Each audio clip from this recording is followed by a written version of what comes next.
नमस्कार, आप देख रहे हैं सत्ता संवाद और मैं हूं आपके साथ मोनिका नेगी।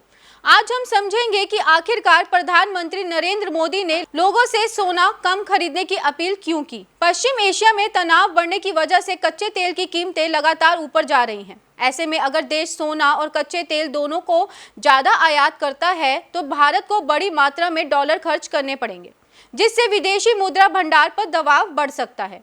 मोदी ने लोगों से अपील करते हुए कहा कि देश को सतर्क और आत्मनिर्भर बनना होगा। इसके तहत वर्क फ्रॉम होम को बढ़ावा देने, पेट्रोल डीजल का कम उपयोग करने और ऊर्जा की बचत पर जोर दिया गया। साथियों, हमें विदेशी मुद्रा बचाने के जो भी रास्ते हम लोग अपना सकते हैं, हमें बचाना होगा।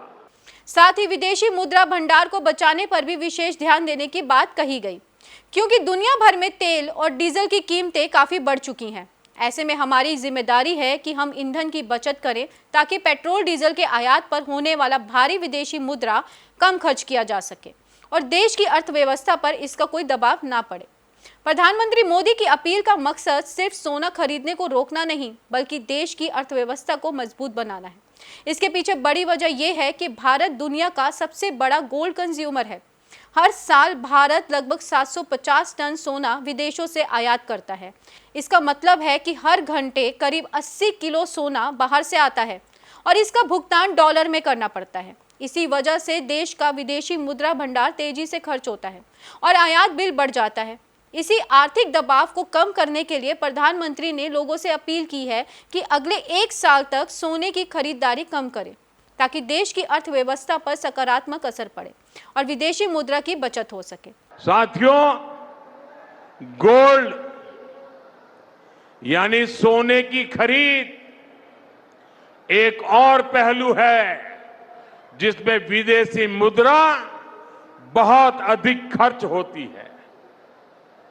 एक जमाना था जब संकट आता था, कोई युद्ध होता था, तो लोग देश हित में सोना दान दे देते थे।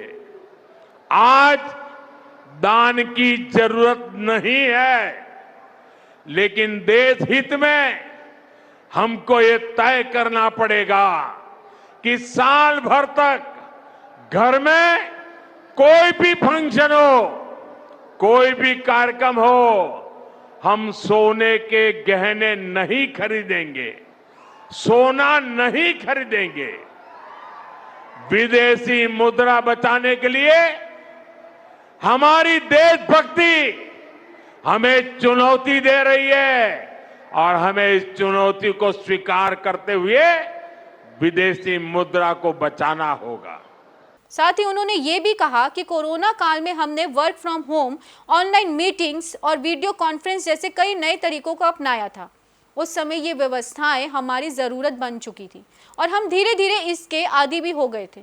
आज समय की मांग है कि हम फिर से उन तरीकों को अपनाएं और जहां तक संभव हो सके वर्क फ्रॉम होम और डिजिटल माध्यमों का उपयोग बढ़ाएं, ताकि ऊर्जा की बचत हो और देश की आर्थिक व्यवस्था को भी मजबूती मिले। तो ये थी आज की हमारी बड़ी खबर, जिसमें प्रधानमंत्री की अपील और देश की आर्थिक रणनीति को हमने आपके सामने रखा।